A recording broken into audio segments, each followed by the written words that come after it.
ainsi que Marc, le cousin de Barnabas, au sujet duquel vous avez reçu des ordres. S'il va chez vous, accueillez-le. Jésus, appelé Justice, vous salue aussi.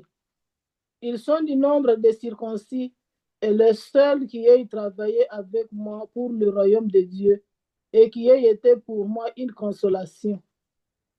Épaphras, qui est de vôtres, vous salue, serviteur de Jésus-Christ. Il ne cesse de combattre pour vous dans ses prières afin que, par vous, afin que, parfait et pleinement persuadé, vous persistiez dans une entière soumission à la volonté de Dieu. Car je lui rends le témoignage qu'il a une grande sollicitude pour vous, pour ceux de la Odyssée et pour ceux d'Hérapolis. Luc, le médecin bien-aimé, vous salue, ainsi que Démas. Amen. Vous savez, la plupart du temps, lorsque nous avons nos prédications, nous lisons beaucoup d'autres choses, mais nous ne lisons pas ce genre de texte. Quand tu commences à lire ce genre de texte, ou quand tu le lis, ou comme nous venons de le lire, tu vois vraiment, c'est comme si le texte ne parle pas vraiment de grand-chose. Mais pourtant, il y a un message fort là-dedans. Tu vois, il y a des salutations, il y a des noms que l'apôtre Paul a cités là-dedans.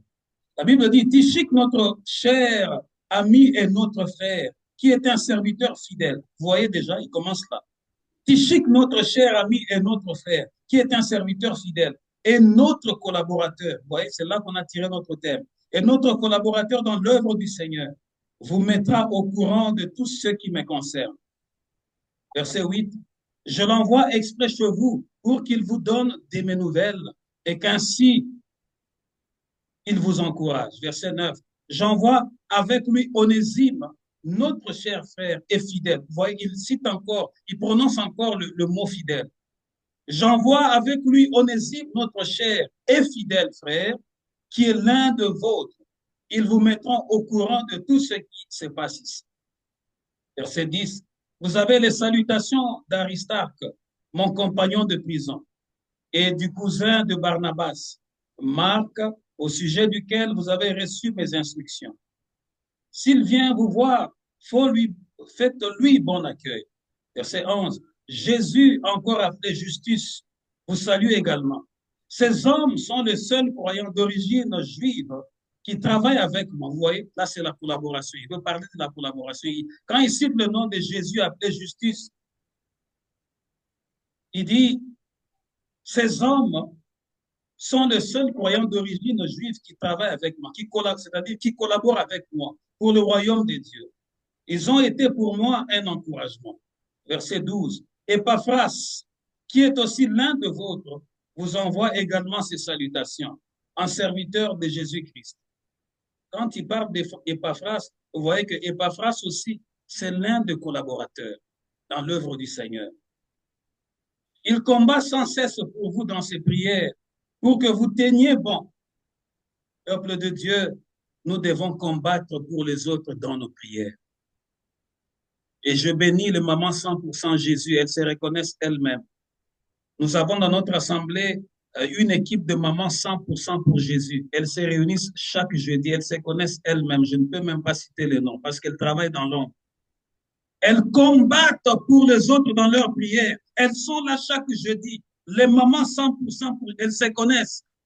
Elles peuvent être en ligne, elles peuvent être ici présentes, mais elles se connaissent. Peuple de Dieu, dans le royaume de Dieu, il y a ceux qu'on appelle aussi les agents dans l'ombre.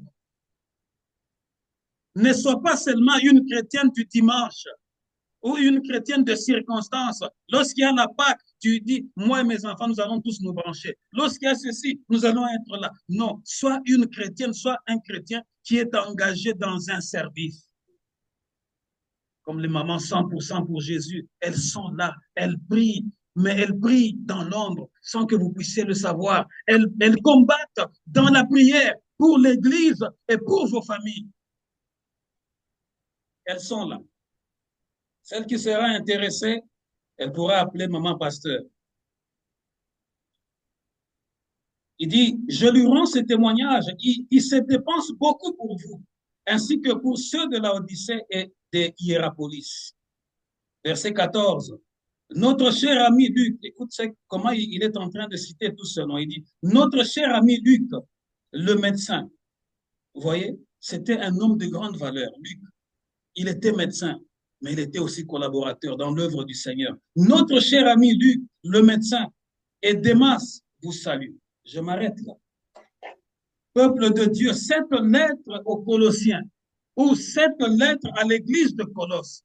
Colosse, si je veux vous situer actuellement, à l'heure actuelle, Colosse se trouve en Turquie. Il y a des gens qui connaissent Turquie. Ah, les mamans vont faire leur commerce en Turquie. Oh, en Turquie. Colosse, dont la Bible est en train de parler, c'est la Turquie actuelle. Mais écoutez dans quelles circonstances l'apôtre Paul est en train d'écrire cette lettre à cette église-là. Pendant que l'apôtre Paul était en train d'écrire cette lettre, il n'était pas en liberté, il était dans la prison. Mais le but de sa lettre, c'était d'encourager les fidèles serviteurs et collaborateurs dans l'œuvre. C'était ça le but de la lettre, d'encourager les fidèles serviteurs et collaborateurs dans l'œuvre du Seigneur. Il a commencé à citer le nom.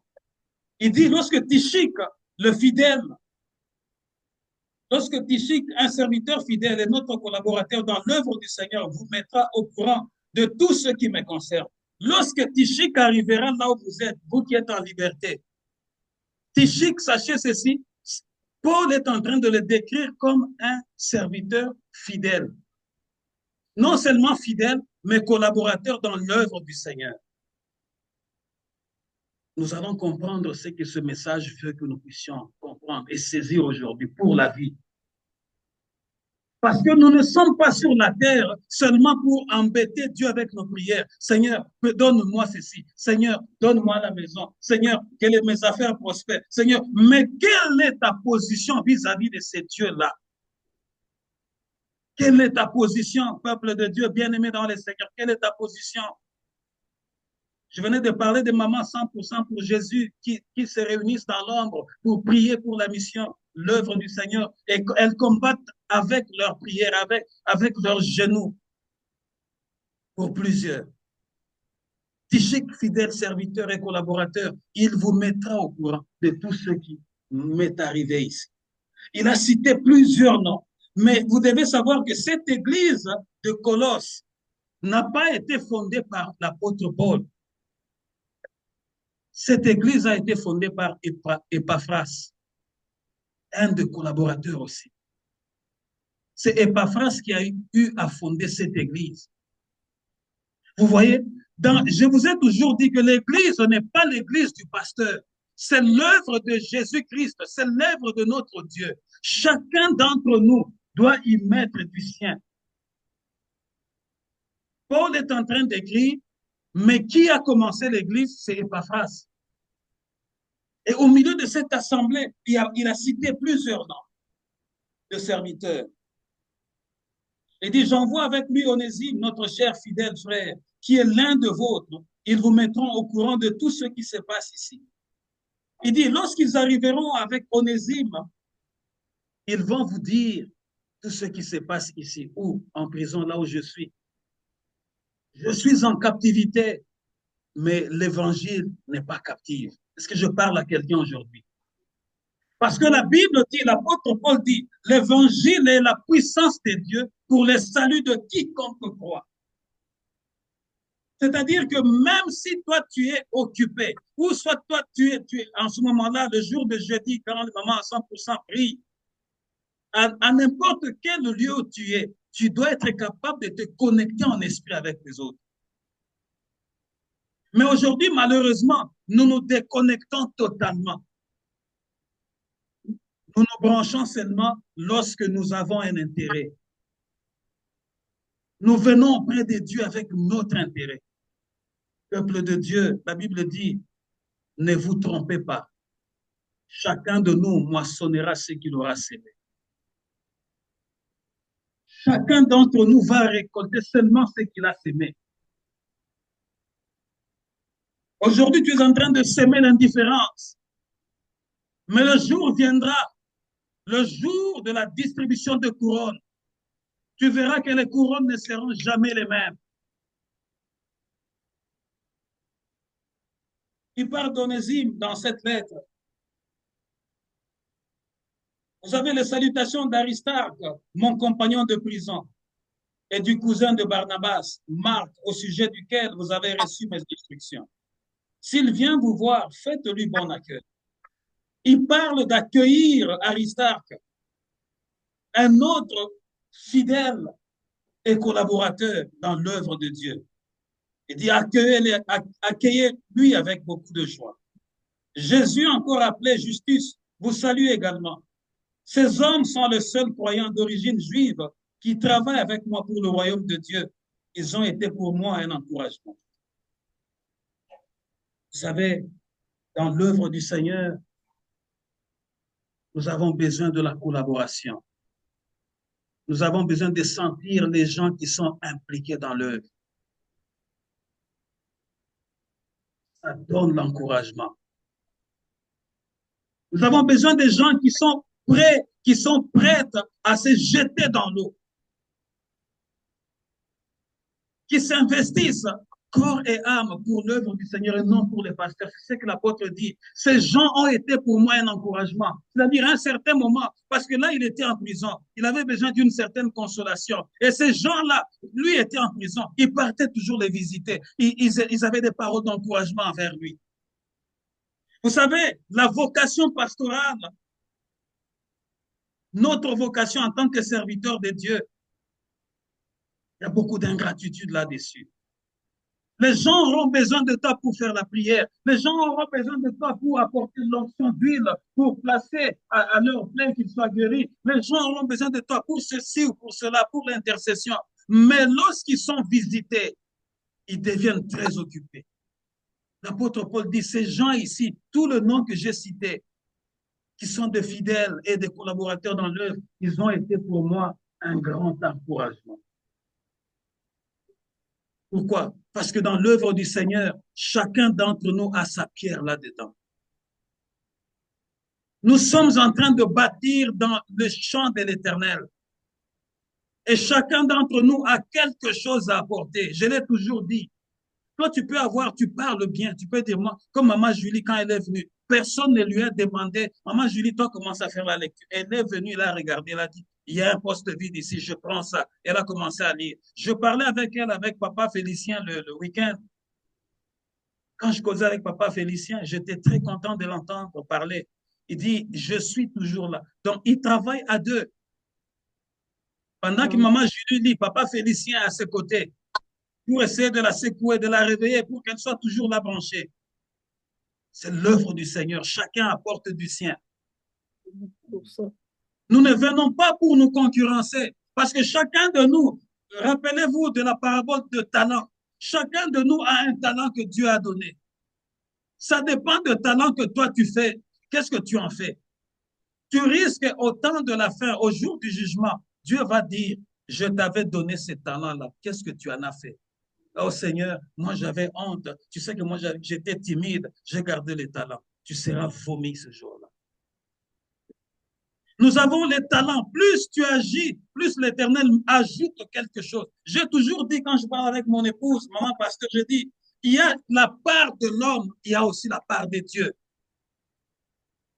Même si tu es un homme de foi, mais si tu n'as pas étudié, ou si tu ne cherches pas à aller affronter la réalité, tu ne vivras pas le succès. Tu ne vivras pas le bonheur. Il faut que tu te jettes à l'eau.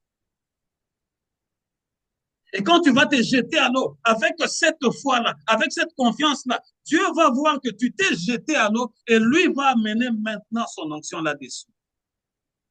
Il y a la part de l'homme, il y a la part de Dieu. Mais je voudrais placer le fondement avant d'aller plus loin dans notre prédication. Je voudrais placer les fondations parce que nous avons parlé de fidèles serviteurs, nous avons parlé de collaborateurs, mais nous verrons aussi qu'il y aura la désertion. Ça, ce sont des mots que vous allez noter dans votre cahier.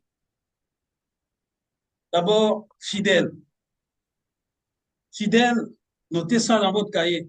Parce que c'est sur ça là que nous allons vraiment mettre notre intérêt.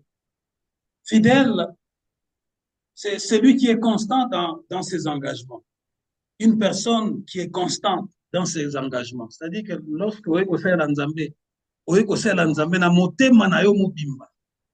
tu ne viens pas tantôt plus tôt. Celui qui est constant dans ses engagements, qui ne s'écarte pas de ses obligations. Celui qui ne s'écarte pas, il reste dans ses obligations. Il est fidèle à ses engagements. Il ne s'écarte pas. Et surtout, il ne renonce pas. Celui qui est fidèle ne renonce pas. Il est là, qu'il pleuve, qu'il vente, qu'il neige, il va être là. Mais regardez comment vous êtes fidèle au travail. Il y a la tempête, mais tu sors, tu déneiges ton véhicule dans le froid, tu es en train de grelotter, tu déneiges le véhicule, tu chauffes le véhicule, tu rentres, tu commences à rouler calmement, calmement, tu braves la tempête jusqu'à arriver à l'école, tu descends, tu cours, tu rentres dans le bureau et tu pars dans la salle de classe. Tu es fidèle dans cet engagement-là. Mais maintenant, regarde maintenant du côté de Dieu. Est-ce que tu agis autant du côté de Dieu? Là, c'est maintenant là où il y a des justifications. Tu sais, l'église, là, il est très loin. Hein. Tu sais, gaz, surtout ici. Maman, gaz, le carburant est vraiment cher. Je garde mon carburant pour la semaine. La semaine, là, quand il parle qu'il garde son carburant pour la semaine, il garde son carburant pour aller au travail. Pour aller chez César. Jésus dit à César ce qui est à César, à Dieu ce qui est à Dieu. C'est-à-dire que toi, dans ta balance à toi, ta balance pèse seulement du côté de César. C'est-à-dire, tu as de l'intérêt du côté de César à cause de chèques qu'on te donne chaque mois. Mais la Bible dit ceci, sachez-le, que tout dans ce monde est passager. Le travail passera un jour. Nos habits passeront un jour. Mais la parole de Dieu ne passera jamais. Est-ce que je parle à une famille aujourd'hui? Est-ce que je parle à quelqu'un aujourd'hui? Le travail passera un jour. La preuve, j'aime Billy Graham, j'ai lu dans un de ses ouvrages, il dit, il n'y a aucun nom sur la terre qui peut briller comme le nom de Jésus. Aucun. La preuve, tu vas voir qu'il y a un président qui va venir à une saison. Il va briller, il va briller, il va briller. Mais après cette saison-là, quelqu'un d'autre viendra le remplacer. Ainsi de suite. Mais le nom de Jésus reste toujours au top. Tu vas voir, vous aviez ceux qui travaillent à l'école, il y a 2 ans ou il y a 10 ans, vous aviez un autre directeur. Mais maintenant, le directeur, là, on l'a envoyé dans une autre école. Il y a un nouveau qui est venu. Tu vas voir, vous aviez un autre collègue, elle a démissionné. Il n'y a rien qui soit permanent. Je viens juste pour réveiller notre conscience. Il n'y a rien qui soit permanent. Même si tu fais pour qu'on puisse t'aimer au travail, sache-le qu'un jour, il y aura un terminus. Selon, même si ça n'arrive pas selon celui qui te protège au travail, mais le terminus viendra selon la volonté de Dieu. Tu devras t'arrêter un jour. Quand j'étais jeune, dans le quartier, on était là, il y avait un papa professeur, un monsieur vraiment respecté de tout le monde. Un monsieur vraiment, un papa professeur des universités, respecté de tout le monde. Il s'est levé le matin, il s'est lavé, il s'est apprêté et il est sorti devant son portail. D'habitude, c'était ça le matin avant qu'il n'aille au travail. Il sort devant son portail, il fait un petit tour sur l'avenue là. Après, il rentre dans sa chambre. Juste quand il rentre comme ça, il est tombé dans le lit, il est mort. Alors que les gens venaient de le voir le matin, bien habillé. Il est parti. Il n'y a rien de permanent dans ce monde. Et tout le monde a pleuré. Vous savez, quelqu'un venait de voir juste là sortir et rentrer dans sa chambre et partir. Ce genre de deuil, c'est des deuils qui font pleurer des gens. Dieu nous enseigne qu'il n'y a rien de permanent. Je parlais de fidèle. Le deuxième mot que vous devez retenir, c'est collaborateur. Collaborateur. Collaborateur, c'est celui ou celle qui travaille de concert avec un autre ou plusieurs autres à une œuvre commune. Un collaborateur ou une collaboratrice, c'est celui ou celle qui travaille avec en concert. C'est-à-dire, quand on dit en concert, c'est-à-dire, nous travaillons ensemble. Toi, tu fais ta tâche, moi, je fais ma tâche, mais l'objectif, c'est que ce que nous sommes en train de faire puisse bénéficier aux autres. Que celui ou celle qui travaille en concert avec un autre ou plusieurs autres a une œuvre commune. Le troisième terme que vous devez retenir, c'est déserter, la désertion, déserter. Déserter. Déserter, ce mot est souvent utilisé dans l'armée. Il a déserté, il a fui, il a abandonné l'armée. Déserter, c'est abandonner un lieu, abandonner un lieu. Ou abandonner son poste. Abandonner un lieu. C'est-à-dire que tu étais ici, d'ailleurs dans l'armée, c'est ce qu'on dit, abandonne de poste. Tu étais ici, on te demande de rester là, garder là, mais quand ton chef vient, il voit que tu n'es pas là. Et tu étais où? Non, j'étais allé acheter de l'eau là-bas. Abandon de poste. C'est ça la désertion, abandon de poste. Le troisième terme que vous devez, non, le quatrième, naufrage. Naufrage. Quand on parle de naufrage, souvent c'est le mot utilisé lorsqu'on prend un bateau, un navire. En anglais, on appelle ça capsize. Quand le navire, quand on dit to sink, c'est pas seulement, ce n'est pas tellement capsize. Capsize, c'est ça le naufrage. Le naufrage. Naufrage, c'est toutes sortes de pertes. Tu vois le navire, quand il est en train de partir là, quand il commence à capsize là, il va vraiment se perdre tout. Naufrage. La perte, toute perte. Ok, nous allons maintenant lire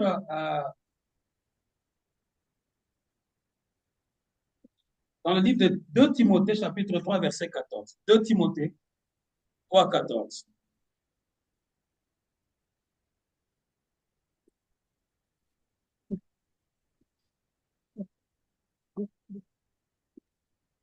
De Timothée 3, 14.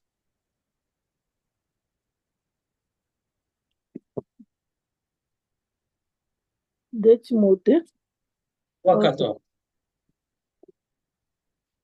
14.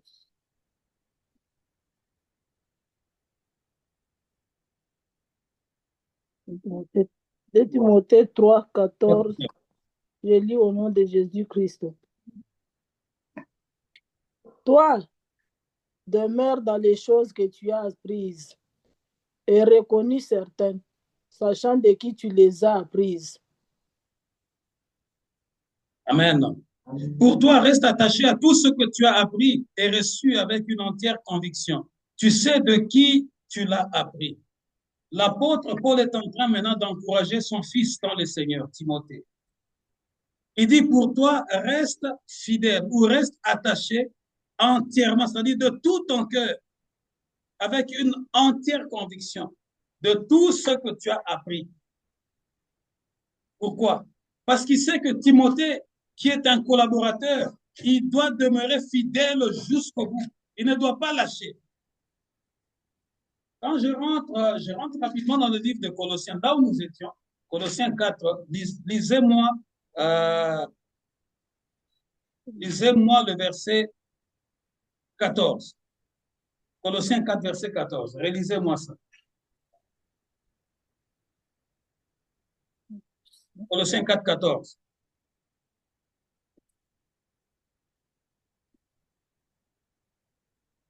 Moi, Jules n'est pas là. Notre cher ami Luc, le médecin, et Déma vous salue. Vous voyez, l'apôtre Paul dit, notre cher ami Luc, le médecin, et Déma vous salue. Il cite 2 noms. Mais avant, il a cité plusieurs noms. Il a parlé de Tychique, il a parlé de Justus, il a parlé d'Onésime, il a parlé de Marc. Tous ceux-là étaient des fidèles serviteurs. Mais en ce moment ici, il cite au verset 14, il dit, notre ami Onésime, notre ami Luc, et Démas vous salue. Notre ami le médecin Luc et Démas vous salue. Il cite 2 noms. Nous allons découvrir entre les deux qui est demeuré fidèle et collaborateur dans l'œuvre du Seigneur. Parce qu'une chose est de recevoir l'enseignement, mais une autre est de persévérer, de demeurer dans l'enseignement. Voilà pourquoi l'apôtre Paul, lorsqu'il exhorte son fils dans le Seigneur, il dit, quant à toi, Timothée, demeure ferme jusqu'au bout par rapport à tout ce que tu as reçu comme enseignement. C'est-à-dire, demeure fidèle serviteur et collaborateur jusqu'au bout.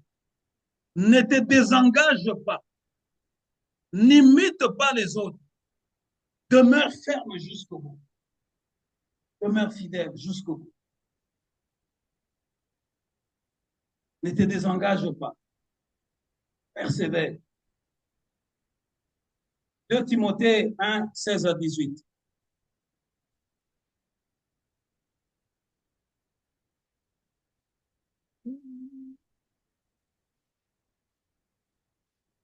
De Timothée 1, 16 à 18. Je lis au nom de Jésus-Christ. Que le Seigneur répande sa miséricorde sur la maison d'Onésiphore, car il m'a souvent consolé et il n'a pas eu honte de mes chaînes.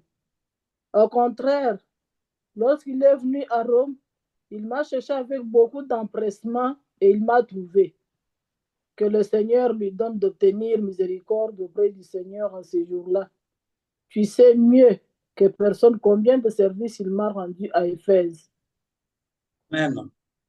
Quant à Onésiphore, que le Seigneur manifeste sa bonté à toute sa famille. Vous voyez, Onésiphore ici a été cité aussi dans Colossiens. Quand l'apôtre citait plusieurs noms, il a cité Epaphras, il a cité tout le monde. Mais regarde maintenant ici, il cite encore Onésiphore. Il dit, quant à Onésiphore, que le Seigneur manifeste sa bonté à toute sa famille. En effet, il m'a souvent réconforté, vous voyez. Il m'a souvent réconforté. Il n'a pas eu honte de moi parce que je suis en prison. Au contraire, dès son arrivée à Rome, il s'est mis activement à ma recherche et il a fini par me trouver. Que le Seigneur lui donne d'avoir part à la bonté du Seigneur au jour du jugement. Tu sais aussi mieux que personne combien de services il m'a rendu à Éphèse. L'apôtre Paul maintenant est en train de faire voir les qualités d'Onésime, comme étant un fidèle, un serviteur fidèle et collaborateur dans l'œuvre du Seigneur. Parce que la Bible nous dit ceci. Ici, l'apôtre Paul a été arrêté pour la seconde fois, la deuxième fois. Et la condition de cette détention était pire que la première. C'est-à-dire qu'on l'avait mis dans une situation très, très difficile. Mais lorsque Onésime est arrivé là à Rome, il a tout fait pour se renseigner où, dans quelle prison était l'apôtre Paul qui les avait enseigné l'évangile. Et l'apôtre est en train de le souligner, il a dit, il a fini par me retrouver. Il a fait des recherches, il a fini par me retrouver. Il ne m'a pas nié dans cette position. Nous sommes les champions de nier nos frères et sœurs dans le Seigneur. Nous sommes champions. Pourquoi? L'ingratitude qui règne dans l'homme. L'indifférence qui règne dans l'homme. Nous sommes prêts à nous accrocher à X ou à Y par rapport à sa position dans sa gloire. Mais nous sommes prêts à ignorer la personne lorsqu'elle est en train de passer dans les ténèbres. Un peu comme Jésus. Lorsqu'on l'a chargé de la croix, il était seul. Ici, Paul aussi s'est senti seul. Mais il y a eu un fidèle serviteur et collaborateur dans l'œuvre. Il est arrivé là-bas, la première des choses, il voulait savoir où était son frère dans le Seigneur. Pourquoi? Parce qu'ils sont en train de combattre pour la même cause, le salut des âmes. Et l'apôtre Paul écoute ce qu'il dit à Timothée. Il dit, au contraire, dès son arrivée à Rome, il s'est mis activement à ma recherche. Il a fini par me trouver. Que le Seigneur lui donne d'avoir part à la bonté du Seigneur au jour du jugement. Tu vois, il est dans la prison, mais il proclame la bénédiction sur celui qui est venu le voir, afin que le Seigneur se souvienne de lui au jour du jugement. Tu sais aussi mieux que personne combien de services il m'a rendu à Éphèse. Serviteur et collaborateur. nous devons tous ensemble marcher dans la communion de l'Esprit. Parce que l'œuvre à laquelle Dieu nous a appelés n'est pas notre œuvre. Si tu comprends ça de cette manière-là, tu vas servir Dieu avec empressement. Parce que dans nos cœurs, dans la vie de plusieurs personnes, on a semé dans leur cœur comme si l'Église était l'œuvre du pasteur. C'est vrai qu'il y a beaucoup d'erreurs qui se sont faites et qui continuent de se faire. Quand peut-être un pasteur s'élève, après, il va faire ceci, il va faire... Oui, mais ce n'est pas l'œuvre du pasteur. C'est l'œuvre de Jésus-Christ. L'Église est née lorsque Christ est monté à la croix. Et lorsqu'on a percé son côté, le sang qui a coulé a engendré l'Église. Voilà pourquoi on appelle Église épouse du Christ.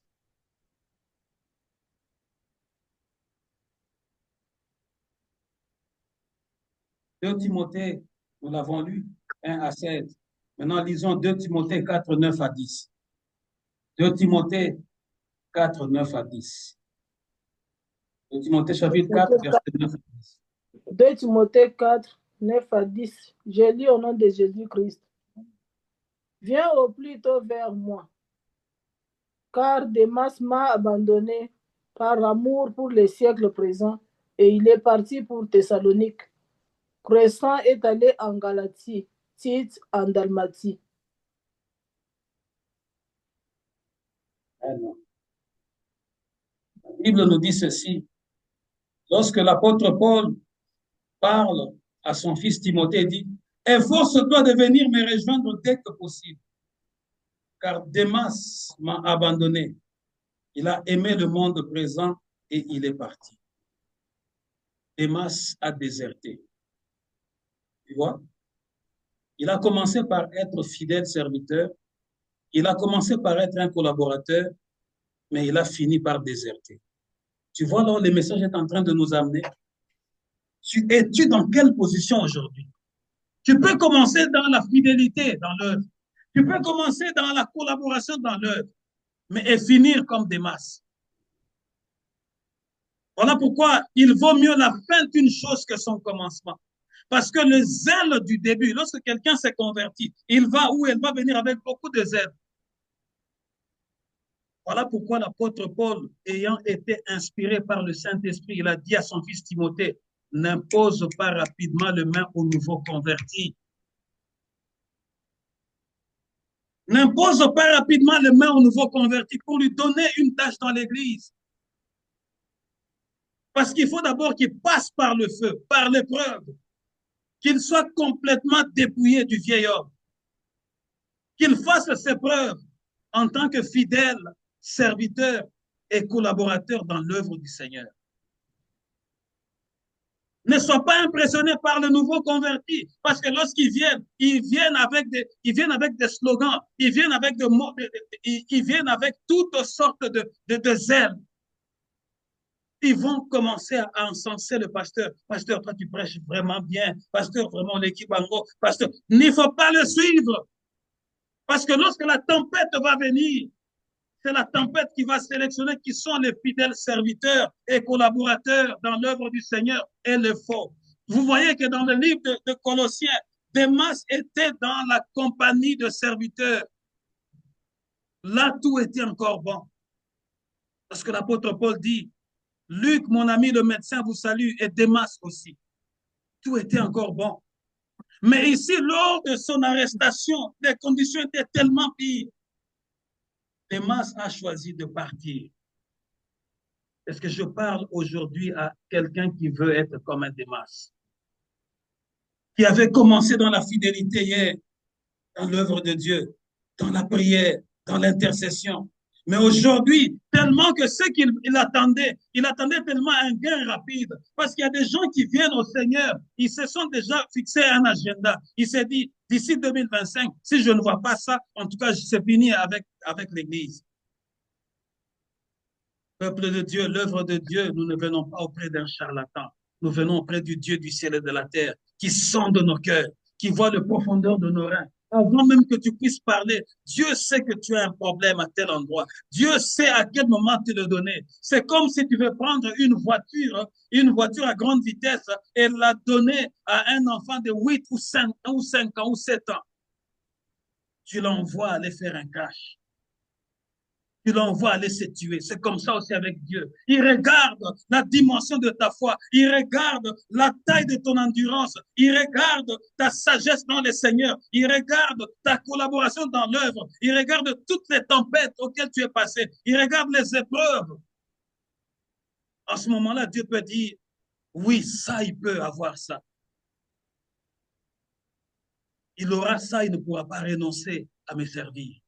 Elle aura ça. Au contraire, lorsqu'elle aura cette grande bénédiction va encore la baisser dans ses genoux. Et là, Dieu est capable de te le donner. Mais Dieu qui voit que s'il te donne cette grande bénédiction, avec seulement le peu que tu as, l'orgueil que tu as, avec seulement le peu que tu as, tu t'aimes tellement, tu te préserves tellement, tu n'as pas vraiment beaucoup de temps pour Dieu. Mais si Dieu te donne la grande bénédiction, tu vas saluer les gens au bout des doigts. Voilà pourquoi les gens finissent par lâcher et partir. Oui, ils partent parce qu'ils avaient des intérêts égoïstes cachés dans leur cœur. Démas a fini par partir. Vous savez, c'est avec le temps qu'on reconnaît ceux qui sont des fidèles serviteurs et collaborateurs. C'est avec le temps. C'est avec le temps. C'est avec le temps que tu peux déceler. Cette personne-là est fidèle, elle est constante. Ou il est fidèle, il est constant dans ce qu'il est, dans ce qu'il dit. Ce n'est pas juste au premier jour, à la première rencontre. Ah non, je vois vraiment qu'il est fidèle. Je vois. Non. Laissez le temps au temps. C'est là que tu comprendras qui est qui. C'est un peu comme entrer dans le bal de chauve. Tu te rases pour qu'on voie que tu es aussi chauve comme eux. Mais avec le temps, tes cheveux vont commencer à pousser. Et les véritables chauves vont dire, ah, il n'était pas des nôtres. Et regarde comment ses cheveux ont poussé. C'est un peu comme Démas. Il dit, Démas m'a abandonné. Il a aimé le monde présent et il est parti. Est-ce qu'au milieu de nous, il y a ceux qui aiment le monde présent, comme Démas? Il est parti pour Thessalonique. Crescens s'est rendu en Galatie, Tite en Dalmatie. Seul Luc est encore avec moi. Tu vois, lorsqu'il a parlé de Luc et de Démas, il dit, Luc, notre cher ami le médecin, et Démas vous salue. Mais regarde ici maintenant, il dit, Luc est encore avec moi. Dans les chaînes là où je suis, Luc qui vous avait salué, il est encore avec moi aujourd'hui. Fidèle serviteur et collaborateur dans l'œuvre du Seigneur. Dieu a besoin de notre fidélité. Dieu a besoin de notre constance. Ne soyons pas comme de papier ou de feuilles qui sont emportés par le vent de gauche à droite, ou comme de paille qui sont ballottées par le vent de gauche à droite. Nous devons être constants dans l'œuvre du Seigneur. Nous devons être fidèles.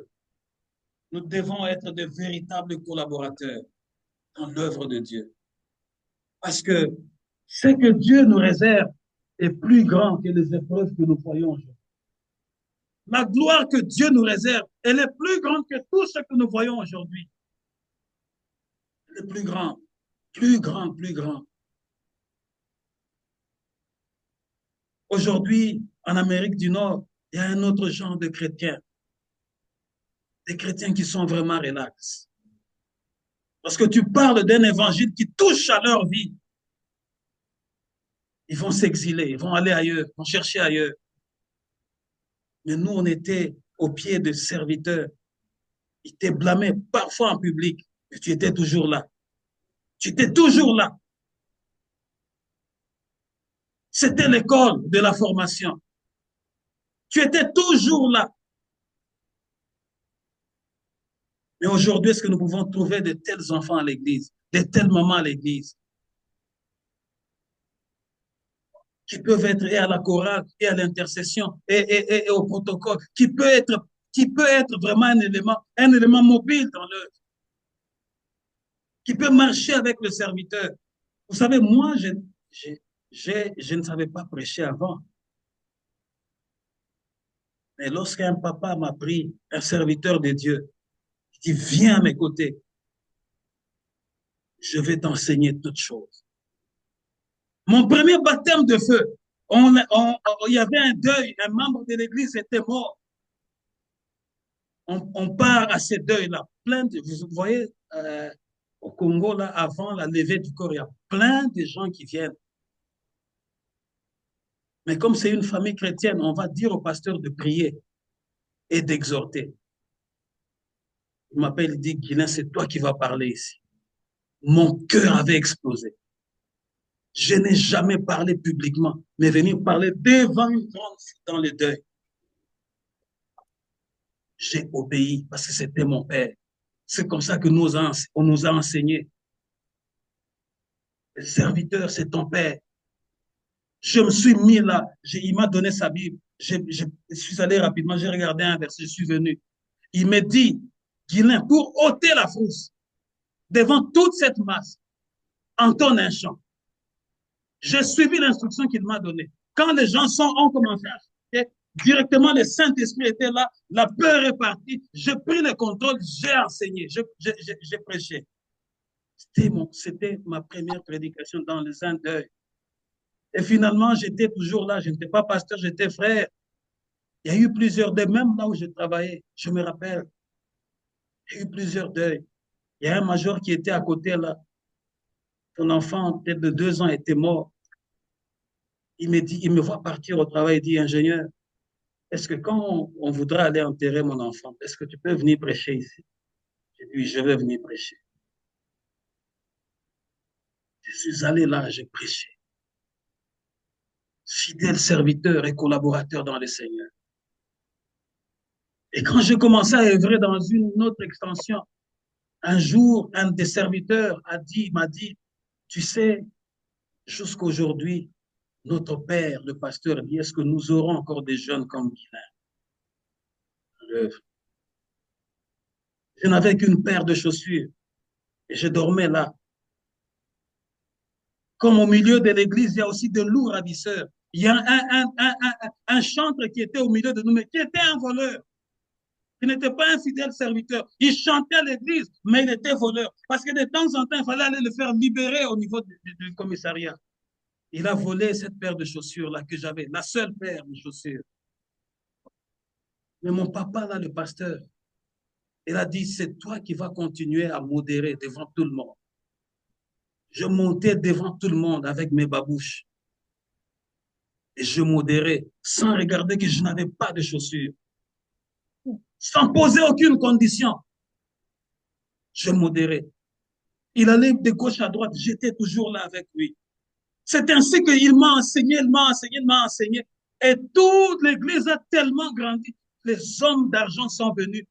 Tout le monde a dit, cet enfant-là, il mérite d'être avec nous dans le comité. Il est encore enfant, mais il doit être diacre. C'est ainsi que je suis devenu le plus jeune diacre. Généralement, dans les églises, quand on parle d'un diacre, c'est déjà un papa.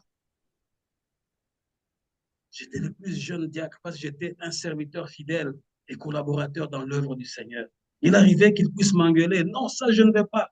Mais j'étais toujours là. Il arrivait aussi comme dans l'église, quand l'église grandit, il m'a engueulé déjà devant les gens. Il y a un papa de l'église qui est venu chez moi et dit, mais Guilain, nous avons tous vu comment tu as travaillé et comment l'église a grandi. Tu peux commencer l'église et nous allons venir te soutenir avec notre argent. Tu vois comment les choses arrivent. Les gens comme des démons, ils vont venir chez toi à la maison pour te dire, tu as déjà ceci, tu as déjà le talent, comment nous serons là? Mais je n'ai pas suivi leurs conseils. Je suis resté là.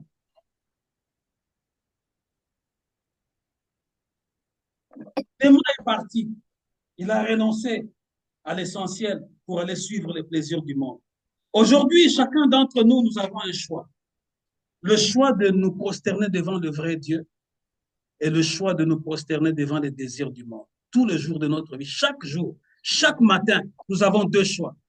Le choix de nous prosterner devant le vrai Dieu et d'attendre le moment de Dieu et le choix de nous prosterner devant les choses de ce monde. C'est à toi de faire le choix aujourd'hui là où tu es. Chaque matin, lorsque le coq chante, Dieu nous offre toujours deux choix. Le choix de demeurer comme Onésime, comme Luc, auprès de celui qui est enchaîné et de persévérer sans savoir ce que Dieu va faire le lendemain. Et le choix de partir pour le désir du monde. Est-ce que je parle à quelqu'un aujourd'hui? Tu as le choix de partir. Tellement que tu as le désir du monde. Tu as tellement de pesanteurs. C'est le choix que tu vas faire de partir. Mais ce matin, je veux parler à ceux qui seront comme des Luc, à ceux qui seront comme des Onésime, qui seront là en train de nous fortifier, qui seront là en train de se jeter à l'eau, de se donner à cœur pour que l'œuvre de Dieu puisse éclore. Parce qu'au jour du jugement, Dieu s'en souviendra.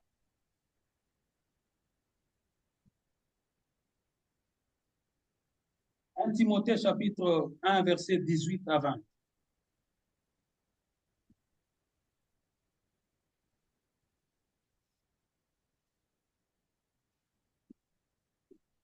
Un Timothée, chapitre 1, verset 18 à 20. Je lis au nom de Jésus-Christ. Amen. Le commandement que je t'adresse, Timothée, mon enfant, selon les prophéties faites précédemment à ton sujet, c'est que, d'après elles, tu combattes le bon combat, en gardant la foi et une bonne conscience. Cette conscience, quelques-uns l'ont perdue et ils ont fait naufrage par rapport à la foi. Jusqu'à 20. Ok, je m'arrête là. Jusqu'à 20. De ces nombres sont Hyménée et Alexandre, que j'ai livrés à Satan, afin qu'ils apprennent à ne pas blasphémer. Oh. Amen. Timothée, mon enfant, tu vois comment Paul est en train de supplier. Timothée, mon enfant, voici les conseils que je t'adresse, en accord avec les prophéties prononcées autrefois à ton sujet. Timothée avait déjà de prophéties sur sa vie. Timothée est né dans une famille, sa mère craignait déjà Dieu. Timothée est né dans l'environnement de la prière. Timothée a reçu les enseignements. Et il y avait des prophéties sur Timothée. Peuple de Dieu, ce n'est pas le fait d'avoir de prophéties qui compte, mais c'est le fait de demeurer fidèle et de persévérer qui compte. Amen. Parce que plusieurs ont eu des prophéties, mais ils sont morts sans entrer dans leur destinée. Parce que tu vas entendre, ah oui, le prophète m'avait dit ceci. Oui, ce prophète-là m'avait dit cela. J'avais semé le prophète. Oui, ce n'est pas le fait d'avoir les prophéties qui comptent, mais c'est écoute les conseils que l'apôtre donne à son enfant dans le Seigneur. Il dit, Timothée, mon enfant, voici les conseils que je t'adresse, en accord avec les prophéties prononcées autrefois à ton sujet. En t'appuyant sur ces paroles, combat le bon combat, avec foi et avec bonne conscience, dont certains se sont écartés au point que leur foi a fait naufrage. Demeure fidèle jusqu'au bout. Combat le bon combat jusqu'au bout. Tu as les prophéties sur ta vie, mais pour que toutes ces prophéties-là se réalisent, demeure fidèle jusqu'au bout. Collabore dans l'œuvre du Seigneur jusqu'au bout. Ne déserte pas comme des masses. Parce que plusieurs ont déserté le chemin de la collaboration. Plusieurs ont abandonné la fidélité dans l'œuvre et ils ont fait naufrage.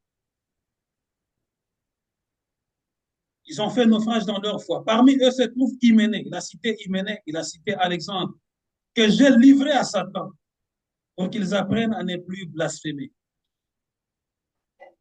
Faire naufrage, c'est tout perdre. Hyménée et Alexandre ne soient pas comme Hyménée et comme Alexandre. Refuse ces noms-là comme Hyménée, comme Alexandre. Refuse ça. Parce qu'ils avaient bien commencé dans l'œuvre, mais après, ils ont fait naufrage dans leur foi. Ils ont tout perdu. Pourquoi? À cause du vieux levain. Ils n'ont pas quitté le vieux levain. Parce que lorsque nous venons au Seigneur, nous devons être renouvelés par notre intelligence. Hyménée et Alexandre, ils sont venus vers le Seigneur, mais Leur intelligence n'était pas complètement renouvelée. C'est comme un peu les gens qui viennent ayant un pied dedans, un pied dehors. Sache que celui qui va te gagner, ce n'est pas Christ, c'est souvent le Satan qui va te gagner. C'est lui qui va te faire reculer. À cause du vieux levain. Et quel était ce vieux levain qui a agi en eux? Le levain du mal, le levain du désir de ce monde, le levain de la méchanceté, le levain du mensonge, le levain de la légèreté. À cause du vieux levain, tu risques d'être comme ces gens ici, ces deux noms, qui ont renoncé à la foi et qui ont déserté. Aujourd'hui, avant qu'on entre en prière, j'aimerais te poser la question. Es-tu comme Démas qui a déserté? Aujourd'hui, tu peux dire non. Tu sais, lorsque Jésus avait dit à Pierre, tu finiras par me nier, Pierre avait dit non, Seigneur, je suis même prêt à mourir avec toi. Mais Jésus étant Dieu, il voyait déjà ce qui allait arriver. Il dit, avant même que le coq ne chante, tu vas me nier 3 fois. Aujourd'hui, la prière que nous allons faire, c'est que Seigneur, donne-moi le cœur de Luc. Il a été là au commencement. Et même quand l'apôtre était dans la douleur, il était toujours là. Donne-moi le cœur et la persévérance de Onésime. Il a été là. Mais même l'apôtre était encore dans la douleur, il est allé le chercher. Et en plus, il n'a pas nié qu'il était son disciple. Ça ne sert à rien juste de parler pour parler. Jésus dit, ce peuple-là, il m'honore de lèvres, mais son cœur est bien loin de moi. Où est ton cœur aujourd'hui? Est-ce que tu es encore attaché au désir de ce monde? Tu vas finir par faire naufrage. Pourquoi? Il y a toujours le vieux levain qui a tendance à prendre les dessous. Le levain de l'impudicité, le levain du mensonge, le levain de la corruption, le levain de la sorcellerie, le levain du mal. Ce levain-là a toujours tendance à remonter. Mais il faut qu'aujourd'hui, tu fasses une prière, que Jésus puisse écraser le vieux levain, afin qu'il te donne de devenir une nouvelle pâte. Parce que lorsque l'apôtre parle de la nouvelle pâte, cette pâte-là, c'est une pâte qui n'a pas de levain. Le levain, c'est la levure. Tu vois, lorsque tu mets la levure dans une pâte, qu'est-ce qu'elle fait? La pâte était petite, elle va finir par se gonfler. Mais or, Christ a besoin que nous soyons une nouvelle pâte. Une nouvelle pâte qui n'a pas le vieux levain, qui n'a pas de levain. C'est-à-dire que nous soyons constants. Que nous soyons constants, que nous ne soyons pas... Parce que lorsqu'il y a la levure, ça prend d'autres formes. C'est-à-dire des intérêts cachés qui étaient en toi. Kindumbe Kobima, Moïbe Kobima, Lokutano Ekozonga. C'est le vieux levain qui te fait gonfler. Mais celui qui est une nouvelle pâte sans levain, il reste constant. Aucune influence du monde extérieur ne peut l'agiter. Est-ce que je parle à quelqu'un aujourd'hui? Lève-toi, commence à prier. C'est toi qui vas diriger ta prière. Veux-tu que le vieux levain puisse te faire partir loin de ton appel, loin de ta vie de collaboration, loin de la fidélité envers Dieu? Ou veux-tu laisser le vieux levain, le levain du mensonge, le levain de l'impudicité, le levain de la corruption? La plupart, ils se disent, ah, moi j'aime toujours le Congo, moi j'aime toujours les pays d'Afrique, parce que là-bas, les COP, oui, mais les COP, c'est la corruption. C'est le vieux levain. À cause du vieux levain, l'apôtre Paul les a livrés à Satan. À cause du vieux levain qui t'attire, qui attire ta maison, Christ va te livrer à Satan. Tu pourrais être là en train de marcher, les gens pourront te voir, mais tu as déjà été livré à Satan il y a longtemps. À cause du désir de ce monde. Commence à prier, commence à prier, commence à prier, commence à prier, commence à prier, commence à prier, commence à prier.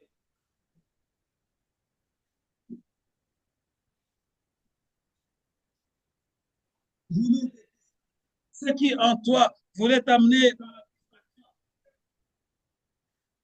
perte, ce qui en toi voulait te désorienter, commence à prier, commence à prier, commence à prier. Demande à Jésus de briser, d'annuler, d'anéantir le vieux levain, le vieux levain, le levain du mal, le levain du mensonge, le levain de l'orgueil, le levain de la corruption, le levain de l'impudicité, le levain de la tricherie, le levain du mal, le levain de la méchanceté. Que Dieu détruise, que Dieu détruise, que tu ne sois pas attiré par le désir de ce monde comme des masses, que tu ne puisses pas faire naufrage comme Alexandre, que tu ne fasses pas naufrage comme Hyménée. Prie, prie, prie, que Dieu puisse t'épargner le naufrage dans la foi, le naufrage dans la foi. Plusieurs ont commencé, mais aujourd'hui ils ont fait naufrage. Plusieurs ont commencé, aujourd'hui ils ont déserté leur poste à cause du désir de ce monde. Ô Éternel, étends ta main ce matin et renouvelle notre engagement. Étends ta main ce matin et renouvelle notre vie. Étends ta main ce matin et renouvelle notre engagement. Étends ta main ce matin et renouvelle notre vie. Étends ta main ce matin et organise cette assemblée. Étends ta main ce matin et rachète ceux qui sont, Éternel notre Dieu, disposés. Ceux qui sont disposés, appelle-le à toi et fortifie le Seigneur, afin qu'ils soient des serviteurs et de servantes fidèles et collaborateurs dans l'œuvre du Seigneur, dans le nom puissant de Jésus. Père, je te bénis pour ce message. Tu as voulu que nous puissions parler de ceci en ce dernier dimanche du mois de janvier. Serviteurs fidèles et collaborateurs dans l'œuvre du Seigneur.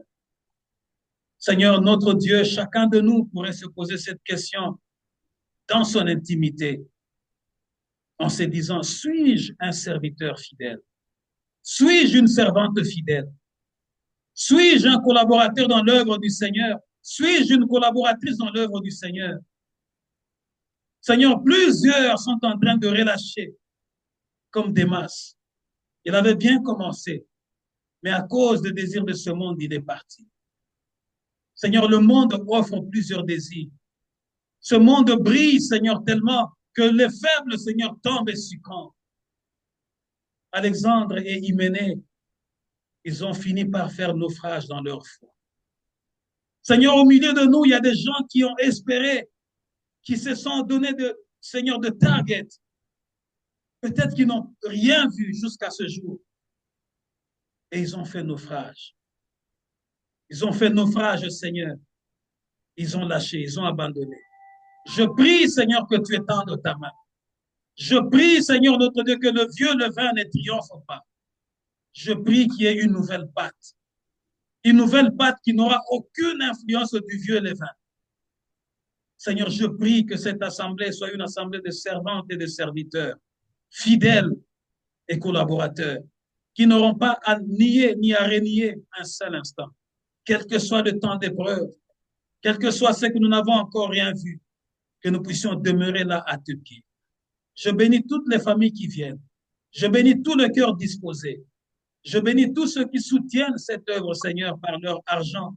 Seigneur, déclenche, Seigneur, la loi de finances, afin qu'ils soient bénis, qu'elles soient bénies au-delà de leur espérance éternelle.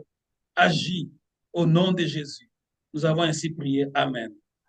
Acclamons l'Éternel, notre Dieu. Que Dieu vous bénisse.